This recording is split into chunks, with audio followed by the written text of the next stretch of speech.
লীগের কারা বিএনপির সদস্য হতে পারবেন, জানালেন রিজভী। এদিকে ভারত পাকিস্তান যুদ্ধ কি প্রভাব পড়তে পারে বাংলাদেশে, জানাবো। দ্রুত নির্বাচন না দিলে পরিণতি বিগত সরকারের মতোই হবে। এবং সর্বশেষ জানাবো, রাখাইনকে মানবিক করিডোর না দিয়ে মানবিক সহায়তা দিন, ডক্টর ইউনূসকে ফারুক। শুনছিলেন সংবাদ শিরোনাম, এবারে বিস্তারিত। আওয়ামী লীগের কারা বিএনপির সদস্য হতে পারবেন, জানালেন রিজভী। আওয়ামী লীগের কারা বিএনপির সদস্য হতে পারবেন তা জানিয়েছেন দলটির সিনিয়র যুগ্ম মহাসচিব রুহুল কবির রিজভী। তিনি বলেন, কেউ দীর্ঘদিন রাজনীতি করেনি অথবা আওয়ামী লীগের আমলেও হয়তো একসময় আওয়ামী লীগ করতেন। আওয়ামী লীগের দুঃশাসন, বর্বরচিত লুটপাট, টাকা পাচার এটাকে পছন্দ করে না। তারা আগেই আওয়ামী লীগ থেকে সরে গেছেন, তারা আসতে পারেন। রাজধানীর নয়াপল্টন বিএনপির কেন্দ্রীয় কার্যালয়ে এক সংবাদ সম্মেলনে তিনি এসব কথা বলেন। রুহুল কবির রিজভী বলেন, আমরা চাচ্ছি সমাজের যারা ফ্রেশ মানুষ, একদম ভদ্র মানুষ, যারা হয়তো অবসরে গেছেন, তিনি অন্তরে লালন করেন। তিনি একজন শিক্ষক হতে পারেন, একজন ব্যাংকার হতে পারেন, একজন সরকারি কর্মকর্তা হতে পারেন, একজন এনজিও কর্মকর্তা হতে পারেন, একজন কৃষক ও শ্রমিক হতে পারেন। এক্ষেত্রে আমাদের যে আদর্শ সেটা বিশ্বাস করেন কিনা। কেউ দীর্ঘদিন রাজনীতি করেনি অথবা আওয়ামী লীগের আমলেও হয়তো একসময় আওয়ামী লীগ করতেন। আওয়ামী লীগের দুঃশাসন, বর্বরচিত লুটপাট, টাকা পাচার এটাকে পছন্দ করে না। তারা আগেই আওয়ামী লীগ থেকে সরে গেছেন, তারা আসতে পারেন। তিনি জানান, আগামী 15ই মে থেকে 15ই জুলাই পর্যন্ত নবায়ন ও প্রাথমিক সদস্য সংগ্রহ অভিযান চলবে। আমরা টার্গেট করছি 1 কোটির বেশি প্রাথমিক সদস্য সংগ্রহ করব আমরা, ইনশাআল্লাহ। রিজভী বলেন, সমাজের সর্বক্ষেত্রের মানুষ যারা বিএনপিকে পছন্দ করে, যারা বিএনপি মনা, যারা জাতীয়তাবাদী চিন্তা চেতনা লালন করে, তারা আগ্রহী হয়ে ওই দলের সদস্য হবেন। এটা আমরা প্রত্যেকেই প্রত্যাশা করি। কারণ এখন শেখ হাসিনার সেই ভয়ঙ্কর দুঃশাসন সবল নেই, সেক্ষেত্রে অনেকেই এগিয়ে আসবেন। ভারত পাকিস্তান যুদ্ধ কি প্রভাব পড়তে পারে বাংলাদেশে? কাশ্মীরের পেহেলগাঁও কাণ্ডের পর যুদ্ধের দামামা বেঁধেছে ভারত ও পাকিস্তানের মধ্যে। সিন্ধু পানি চুক্তি স্থগিত, বাণিজ্য জাহাজ চলাচল বন্ধ, শুধু এসবই থামেনি। শেষ পর্যন্ত সরাসরি হামলা পাল্টা হামলা জড়িয়েছে দুই দেশ। দক্ষিণ এশিয়ার পরমাণু শক্তিধর দুই প্রতিবেশীর এই যুদ্ধ বড় হলে বাংলাদেশের অর্থনীতি সহ সার্বিকভাবে বড় ধরনের প্রভাব ফেলবে বলে মনে করছেন আন্তর্জাতিক সম্পর্ক ও নিরাপত্তা বিশ্লেষকরা। এক্ষেত্রে কোনো পক্ষ অবলম্বন না করে তারা পরিস্থিতি গুরুত্ব দিয়ে পর্যবেক্ষণের আহ্বান জানিয়েছেন। তাদের মতে দুই দেশের যেন বড় আকারে যুদ্ধে না জড়ায় সেই ডিপ্লোমেসির দিকে গুরুত্ব দিতে হবে বাংলাদেশকে। একই সঙ্গে দুই দেশের মধ্যে ব্যাপক যুদ্ধ শুরু হলে বাংলাদেশে কি ধরনের পরিস্থিতি সৃষ্টি হবে বা সার্বিকভাবে কি কি সমস্যা হবে তা নিয়ে আগে থেকেই হোমওয়ার্ক করার পরামর্শ দিয়েছেন তারা। এছাড়া প্রভাব মোকাবিলার কৌশল কি হবে তাও ঠিক করে রাখার কথা বলেছেন বিশ্লেষকরা। অর্থনীতিবিদরা বলছেন, ভারত পাকিস্তানের এই যুদ্ধ অনিশ্চয়তায় ভরা। বাংলাদেশের অর্থনীতিতে আরেক অনিশ্চয়তা যোগ হলো। আমদানি সহ প্রভাব পড়তে পারে এমন সংশ্লিষ্ট ক্ষেত্রগুলোতে প্ল্যান বি তৈরির কথাও বলেছেন তারা। জানতে চাইলে আন্তর্জাতিক বিশ্লেষক অধ্যাপক ডক্টর ইমতিয়াজ আহমেদ বলেন, এখানে দেখা দরকার এটা বড় যুদ্ধে গড়ায় কিনা। যদি এই পাল্টাপাল্টি সার্জিক্যাল স্ট্রাইকের মধ্যে সীমিত থাকে তাহলে বড় ধরনের প্রভাব পড়বে না, তবে ছোটখাটো প্রভাব তো ইতিমধ্যে পড়তে শুরু করেছে। বড় আকারে যুদ্ধ হলে তখন বড় প্রভাব তো পড়বেই। আমাদের সাপ্লাই চেইন ব্যাহত হলে কোনো সন্দেহ নেই দেশের অর্থনীতির উপর বড় প্রভাব পড়বে।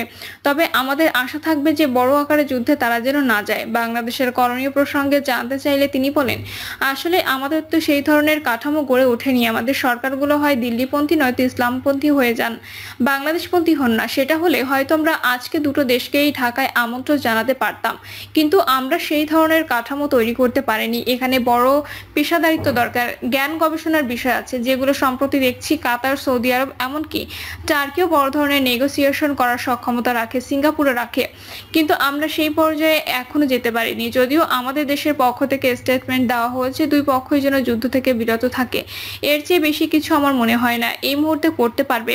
তবে আমাদের হোমওয়ার্ক করে রাখতে হবে, যদি বড় যুদ্ধ হয় তাহলে বাংলাদেশ কি ধরনের পরিস্থিতি হতে পারে, কি ধরনের সমস্যা হতে পারে, সেগুলো কিভাবে মোকাবিলা করবে, এগুলো বড় আকারে আমার মনে হয় এখন থেকে ট্রেসিং করা দরকার। সিকিউরিটি ওয়ার্ল্ড ম্যাগাজিনের প্রকাশক সম্পাদক রব মজুমদার বলেন, প্রতিবেশী দেশে সংঘাত বা যুদ্ধ কেউই চায় না, এটা কারোর জন্য ভালো নয়। তিনি আরো বলেন, বাংলাদেশে পট পরিবর্তনের পর পাকিস্তানের সঙ্গে আমাদের একটা ভালো বোঝাপড়া চলছিল, বিভিন্ন বিষয় নিয়ে আলাপ আলোচনা হচ্ছিল, ওদের লোক আসছিল বা আমাদের লোক যাচ্ছিল।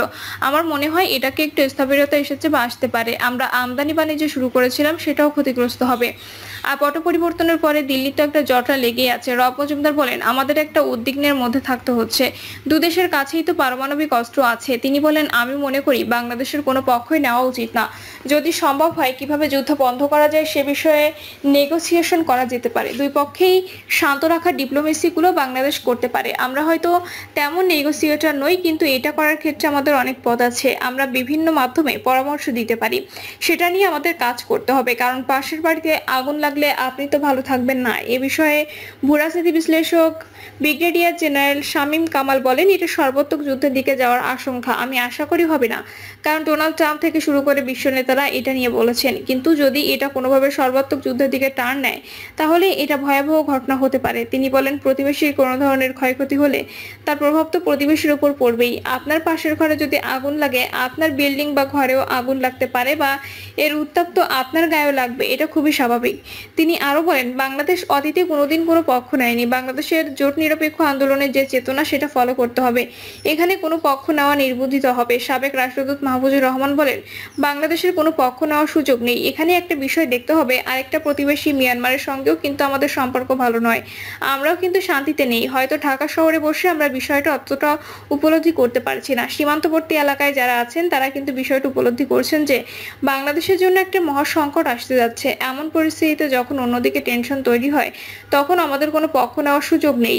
বাংলাদেশকে অবশ্যই তার নিরপেক্ষ অবস্থানটা সমুন্নত রাখতে হবে। অন্যদিকে অর্থনীতি বিশ্লেষকরা বলছেন, ভারত পাকিস্তানের এই যুদ্ধ অনিশ্চয়তায় ভরা বাংলাদেশের অর্থনীতিতে আরেকটি অনিশ্চয়তা যোগ হলো। তাদের মতে ভারত পাকিস্তানের যুদ্ধ পুরো এই অঞ্চলকে অস্থিতিশীল করবে। সেই সঙ্গে প্রতিবেশী হিসেবে বাংলাদেশের অর্থনীতিতেও অশনি সংকেত বিরাজ করছে। এটি নির্ভর করছে যুদ্ধটা কত দীর্ঘায়িত হবে তার উপর। তবে আশার কথা হচ্ছে, অতীতে ভারত পাকিস্তানের সব যুদ্ধই স্বল্প মেয়াদী ছিল, কিন্তু এবার প্রেক্ষাপট ভিন্ন। কেননা বর্তমানে দুদেশের হাতেই পারমাণবিক বোমা রয়েছে, যা আগের যুদ্ধগুলোর সময় ছিল না। তাই এবার এখনো কিছুই বলা যাচ্ছে না। তবে আমদানি যোগাযোগ সহ অনেক ক্ষেত্রে নেতিবাচক প্রভাব পড়বে বলে মনে করছেন অর্থনীতিবিদরা। পরিকল্পনা কমিশনের সাধারণ অর্থনীতি বিভাগের সদস্য ডক্টর মঞ্জুর হোসেন বলেছেন, ভারতের সঙ্গে আমাদের বাণিজ্য আছে। সেক্ষেত্রে যদি ভারত পাকিস্তানের যুদ্ধের ব্যাপ্তি ও সময় বেশি হয় সেটা অবশ্যই বাংলাদেশের অর্থনীতির জন্য অশনি সংকেত হবে। কেননা ভারত থেকে আমাদের অনেক খাদ্যপণ্য আমদানি করতে হয়। যুদ্ধের কারণে সেসব পণ্যের দাম বেড়ে যেতে পারে। ফলে দেশের মধ্যে খাদ্য মূল্যস্ফীতি বাড়ার আশঙ্কা থাকে। এর প্রভাবে সার্বিক মূল্যস্ফীতিও বাড়তে পারে। দ্রুত নির্বাচন না দিলে পরিণতি বিগত সরকারের মতোই হবে। দেশের মানুষের ভোটাধিকার ফিরিয়ে দিতে অবিলম্বে রোডম্যাপ ঘোষণা করে জাতীয় নির্বাচন অনুষ্ঠানের ব্যবস্থা করতে অন্তর্বর্তী সরকারের প্রতি আহ্বান জানিয়েছেন বিএনপির ভাইস চেয়ারম্যান শামসুজ্জামান দুদু। অন্যথায় অতীতের পতিত সরকারের মতোই এই সরকারের পরিণতি হতে পারে বলে মন্তব্য করেছেন তিনি। দুদু বলেন, গণতন্ত্র না মানার কারণে আইয়ুব খান পালিয়েছে। একদলীয় বাকশাল কায়েম করার জন্য শেখ মুজিবুর রহমানের ভয়ঙ্কর পরিণতি হয়েছে। দীর্ঘ 15 বছর গণতন্ত্র হরণ করে ফ্যাসিবাদ কায়েম করার জন্য শেখ হাসিনাও পালাতে বাধ্য হয়েছে। তাই গণতন্ত্র মেনে নিয়ে নির্বাচনের রোডম্যাপ ঘোষণা করুন, জাতীয় নির্বাচনের ব্যবস্থা করুন, দেশের মানুষের অধিকার ফিরিয়ে দিন, জনগণ যেন তাদের পছন্দমতো প্রার্থীকে ভোট দিতে পারে সেই ব্যবস্থা করুন। তাহলে দেখবেন রাতারাতি সব সমস্যার সমাধান হয়ে যাবে। দুদু বলেন, দীর্ঘ 15 বছর খালেদা জিয়ার নেতৃত্বে দেশে গণতন্ত্র প্রতিষ্ঠার জন্য বিএনপি ছাত্রদল সহ সহযোগী সংগঠনের 5000 নেতাকর্মী গুম হয়েছেন, খুনের শিকার হয়েছেন, নিখোঁজ হয়েছেন। এটা যদি বর্তমান সরকার বুঝতে না পারে তাহলে তারা আন্দোলন, গণঅভ্যুত্থান, গণতন্ত্র ও স্বাধীনতার প্রতি শ্রদ্ধাশীল এটা বলা যাবে না। প্রিয় দর্শক, এই ছিল এখনকার সর্বশেষ সংবাদ। আপডেট সব সংবাদ পেতে চ্যানেলটি সাবস্ক্রাইব করে বেল আইকনটি ক্লিক করে রাখুন।